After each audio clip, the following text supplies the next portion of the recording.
అందరికీ నమస్తే అండి. వెల్కమ్ టు ఆత్మీయ గోదావరి. మన ఆత్మీయ గోదావరి ఈరోజు సంక్రాంతి స్పెషల్ అండి. సంక్రాంతి అంటే ఎక్కడెక్కడి నుంచో సెటిల్ అయిపోయి విదేశాల్లోనూ ఇతర రాష్ట్రాల్లోనూ సెటిల్ అయ్యి సొంత ఊరు నుంచి వలస వెళ్ళిపోయిన వాళ్ళు ఉంటారు కదండి. వాళ్ళందరూ కూడా వాళ్ళ సొంత ఊరికి వచ్చే సమయం అయితే వచ్చేసింది. వాళ్ళు వచ్చే కంటే ముందు ఇంట్లో అమ్మమ్మ నాన్నమ్మ వీళ్ళు నా వాళ్ళు ఇంటికి వస్తున్నారు కదా అని చెప్పి ముందుగా అరిసెలు అయితే సిద్ధం చేసేస్తారండి. పండగ అంటే సంక్రాంతి పండగ అంటే ఉభయ గోదావరి జిల్లాల వాళ్ళకి అరిసెలు పాకుండలు. అలాంటిది మనం ఈరోజు ఈ వీడియోలో అరిసెల ప్రాసెస్ చూద్దామండి. వాళ్ళు వచ్చేటప్పుడు తినడానికే కాదు, వెళ్ళేటప్పుడు పట్టుకెళ్ళడానికి కూడా మన అమ్మమ్మలు కూడా మనకి అరిసెలు అయితే సిద్ధం చేస్తారు కదండి. సంక్రాంతికి పండుగకి సంబంధించిన ప్రతి ఒక్క విశేషాలు కూడా మన ఆత్మీయ గోదావరి ఛానల్లో మీరు అందరూ కూడా వీక్షించవచ్చండి. మన గ్రామాలు మన పల్లెటూర్లు అన్నింటినీ కూడా మన ఆత్మీయ గోదావరిలో మీరు చూసే విధంగా మేమైతే మీ ముందుకు వచ్చేస్తూ ఉంటాం. ఇలాంటి వీడియోలన్నీ కూడా ఇంకా మీరు ఆదరించాలి అంటే కనుక మీ బంధువులందరికీ కూడా ఈ వీడియోస్ అన్నింటినీ కూడా షేర్ చేయండి. ఇప్పుడు అరిసెలు తయారయ్యే ప్రాసెసింగ్ విధానం మొత్తం కూడా ఈ వీడియోలో చూద్దాం. అరిసెలు స్టార్ట్ చేసేపోయే ముందుగా మనకి కేజీ బెల్లంకి 2 కేజీలు బియ్యాన్ని అయితే 3 రోజుల ముందు నానబెట్టుకోవాలండి. ప్రతిరోజు కూడా బియ్యంని ఉదయం సాయంత్రం కొంచెం కడుక్కొని మళ్ళీ ఫ్రెష్ వాటర్ వేసుకోవాలి. వేసిన తర్వాత 3వ రోజు బియ్యాన్ని ఒక గుడ్డ మీద ఆరబెట్టుకోవాలండి. అవి కొంచెం పలుచగా ఆరబెట్టుకోవాలి. ఆరబెట్టిన తర్వాత వాటిని మిల్లుకి పంపించి మరపట్టించి పిండిలా తయారు చేసుకోవాలి. మనకి మిల్లుకి తీసుకెళ్ళిన బియ్యం ఇంటికి వచ్చేలోపే మనం ముందుగా పొయ్యికి పూజ చేసుకుని పొయ్యి మీద అయితే 1 కేజీ బెల్లానికి 1 లీటర్ నీళ్ళు వేసి బాండీ పెట్టుకుని దాంట్లో కేజీ బెల్లము లీటర్ నీళ్ళు వేసి ఆ పాకాన్ని మనం ప్రాసెస్ స్టార్ట్ చేయాలండి. ఎందుకంటే పాకం వచ్చేసిన తర్వాత ఈలోపు మనం పిండిని తీసుకొస్తాం కదండి. ఆ పిండి ఆరిపోకూడదు, ఫస్ట్ అది కూడా తడిగా ఉండాలి. కాబట్టి ఎక్కువ పిండి పడుతుంది, మనకి ఎక్కువ అరిసెలు అయితే తయారవుతాయండి. అందువల్ల ఈ పాకం వచ్చే ప్రాసెస్ కూడా కొంచెం ఎక్కువ టైం పడుతుంది. కాబట్టి ఆ బియ్యాన్ని మనం మిల్లుకి పంపించేలోపు ఇక్కడ పాకాన్ని అయితే అరేంజ్ చేసుకోవాలి.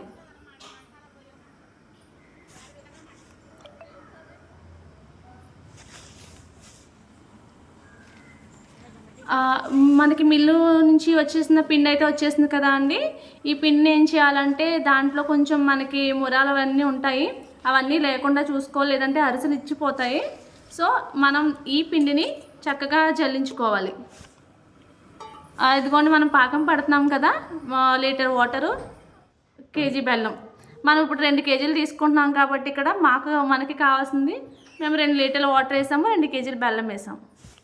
మనం పెట్టుకున్న పాకంలో కొంచెం బెల్లంలో అవి మనకి కొంచెం ఇవి ఉంటాయి కదా అండి, నలకలు అలాంటివి ఉంటాయి. అవన్నీ కూడా బెల్లంని కరిగిన తర్వాత మనం వడకపెట్టుకోవాలి. చిక్కంతో స్ట్రైనర్తో వడకేసుకోవాలి.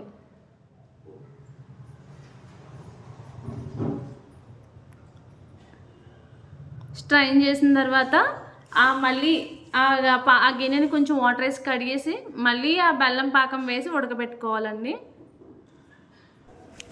చూడండి, బెల్లంలో కొంచెం మనకి నలకలు లాంటివి ఉంటాయి. మనం ఒక స్ట్రైనర్తో ఉడకబెట్టుకోవాలి, స్ట్రైన్ చేసుకోవాలి. చేసిన తర్వాత మళ్ళీ ఆ పాత్రను క్లీన్ చేసి మళ్ళీ దాంట్లో బెల్లం వేసుకోవాలి. ఆ బెల్లం వాటర్ వేసేసుకుంటే మళ్ళీ మనకి పాకంలా తయారవుతూ ఉంటుంది. ఈలోపు ఇంకో ప్రక్కన ఏం చేయాలంటే చల్లెడితో మనం పిండి మర దగ్గర నుంచి తీసుకొచ్చిన పిండి విధంగా ఉడుకుతున్నప్పుడే మనం కేజీకి 1/2 కేజీ పంచదార అయితే వేసుకోవచ్చు అండి. అది మన ఒపీనియను.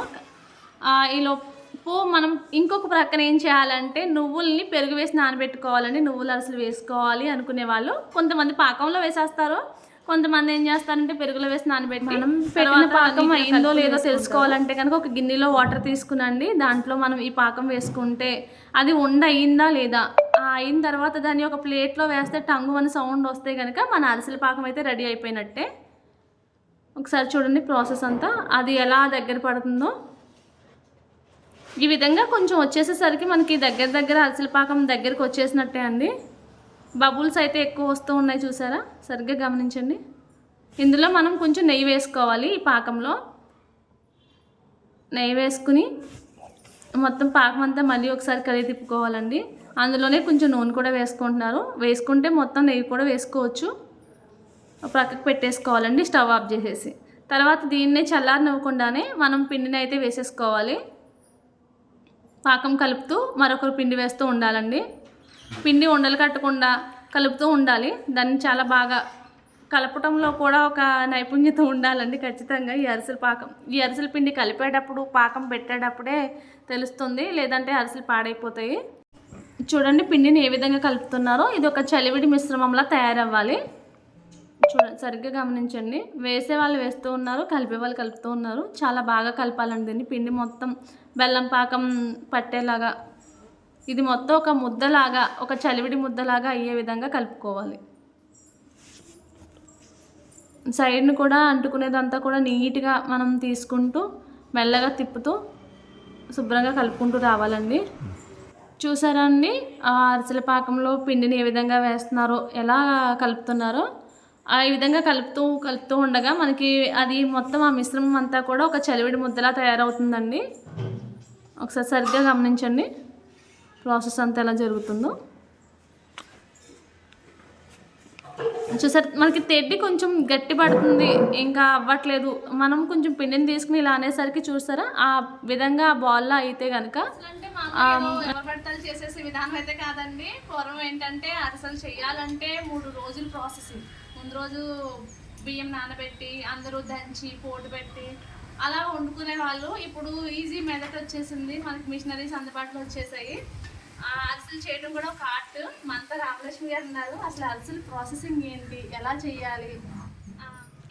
ఇప్పటి వరకు మనం అరిసెలు ప్రాసెసింగ్ అంతా చూసాం కదా అండి. అరిసెలు వేసే విధానాన్ని కూడా మనం ఈ వీడియోలో చూద్దాం.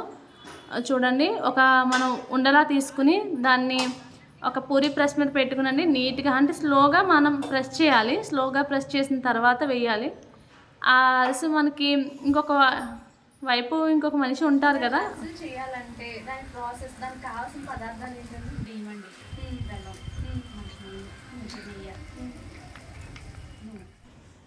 ఆ పిండి మిశ్రమంలో కొంచెం ఒక చిన్న ముద్దగా తీసుకునండి. మనం నువ్వు పప్పులతో వేసుకుంటాం కాబట్టి నువ్వుల్లో ఆ పిండిని దొల్లించి పూరి ప్రెస్ మీద చాలా లైట్గా అనుకుని మనం వేళ్ళతో దాన్ని ప్రెస్ చేసుకుంటూ వెళ్ళి నీట్గా వేయాలండి. ఒక్కొక్క అరిసె మాత్రమే వేసుకుంటూ వేగిన అరిసెని వేరే వాళ్ళు తీసి దాన్ని కొంచెం ప్రెస్ చేసి వేసేలా ఉండాలి. చూడండి ఒకసారి. ఎప్పుడు కూడా అరిసె సింగిల్గానే వేగాలి, ఒక్కొక్కటి మాత్రమే వేసుకోవాలి.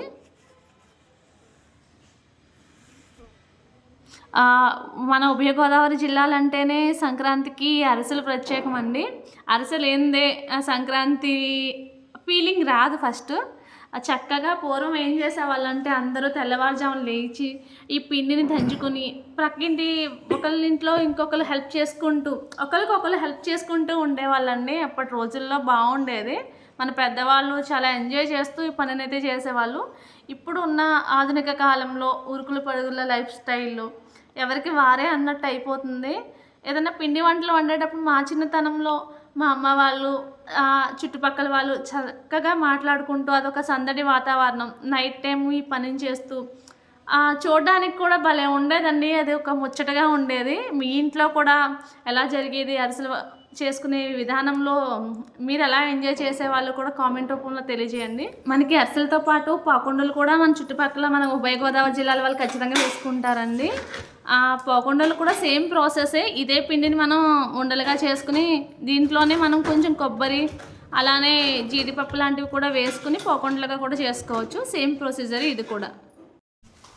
పాకుండలు కూడా సేమ్ ఈ ప్రొసీజర్తోని ఈ పిండితోనే మనం పాకుండలు అయితే వేసుకోవచ్చండి. అరిసెలకి తయారు చేసిన మిశ్రమంతో వేసిన పాకుండలు కొంచెం మెత్తగా ఉంటాయి. అలానే మనకు కొంచెం గట్టి పాకుండలు కావాలంటే కనుక కొంచెం లేత పాకం పట్టుకుని పిండిని కలుపుకొని వేసుకోవచ్చు అంటండి. మనకి బెల్లంతో తయారు చేసిన ఈ అరిసెలు తినటం వల్ల ఏంటంటే బెల్లము నువ్వులు వేసుకుంటాం కదా అండి, ఐరన్ కాల్షియం రెండు కూడా మనకి బాడీకి అయితే అందుతుంది. అరిసె చాలా మంచి. అరిసెలు ప్రాసెసింగ్ చూసారు, అలానే అరిసె వేయటం చూసారు. తయారైపోయిన తర్వాత మనకి ఇదిగోండి ఈ విధంగా అరిసెలు అయితే తయారయ్యాయి.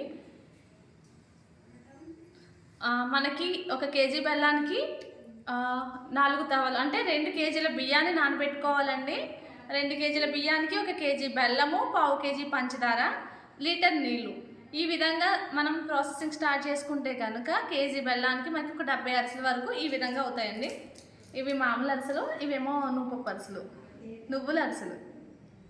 ఈ అరిసెలు తయారు చేసుకునే విధానం మరొకసారి చూద్దామండి. ముందుగా మనం కేజీ బెల్లం తీసుకుంటే కనుక 2 కేజీల బియ్యాన్ని అయితే 3 రోజుల క్రితమే ముందు రోజు నైట్ నానబెట్టేసుకోవాలండి. ప్రతిరోజు కూడా ఆ బియ్యాన్ని కడుగుతూ ఉండాలి.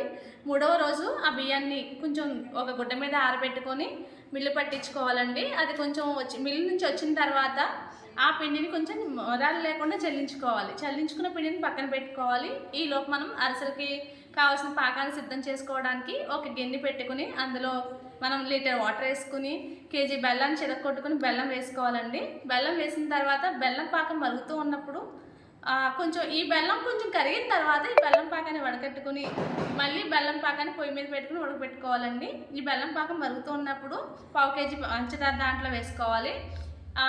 ఈ లోపు మనకి పాకం మిశ్రమం దగ్గర కొత్తలాడుతూ బబుల్స్ అవి అన్నీ వస్తూ ఉంటాయి కదండి. మధ్యలో ఒకసారి చెక్ చేసుకోవాలి. ఒక గిన్నె పెట్టుకుని అందులో వాటర్ వేసుకోవాలి. వాటర్ వేసుకున్న తర్వాత దాంట్లో మనం బెల్లం పాకం వేస్తే కనుక అది ఒక ఉండ కింద ఫామ్ అవుతుందండి. ఉండ ఫామ్ అయిన తర్వాత దాన్ని మనం ప్లేట్లో వేస్తే సౌండ్ వస్తుంది, టంగుమని సౌండ్ వస్తుంది. ఎప్పుడు మనకి అరిసెల పాకం ప్రాసెసింగ్ అంతా అయిపోయినట్టే లెక్క అండి. అయిపోయిన తర్వాత దాంట్లో కొంచెం నెయ్యి, కొంచెం ఆయిల్ లేదా నెయ్యి లేక ఆయిల్ వేసుకొని పిండి ఈ పాకం మిశ్రమాన్ని కింద పక్కకు పెట్టేసుకోవాలి.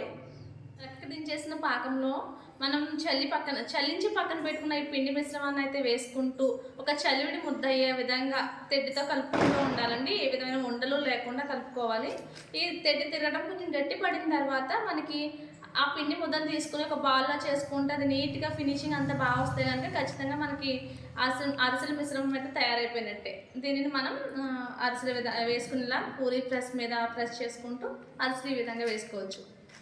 ఇదిగోండి అరిసెలు ఈ విధంగా వచ్చాయి. మన ఆత్మీయ గోదావరిలో మీరు వీక్షిస్తున్న అన్ని కార్యక్రమాలు మీకు నచ్చినట్లయితే కనుక ఆత్మీయ గోదావరి ఛానల్ని లైక్ చేయండి, షేర్ చేయండి, సబ్స్క్రైబ్ చేయండి, కామెంట్ చేయండి. బెల్ ఐకాన్ని క్లిక్ చేయడం వల్ల ఏంటంటే మా నోటిఫికేషన్స్ అన్నీ మీ వరకు చేరుతాయండి. మా ఆత్మీయ గోదావరిని మీరు అందరూ ఆదరిస్తారని మనస్ఫూర్తిగా కోరుకుంటున్నాం. నమస్తే. ఆత్మీయ గోదావరి ఛానల్ను సబ్స్క్రైబ్ చేయండి, లైక్ చేయండి, షేర్ చేయండి.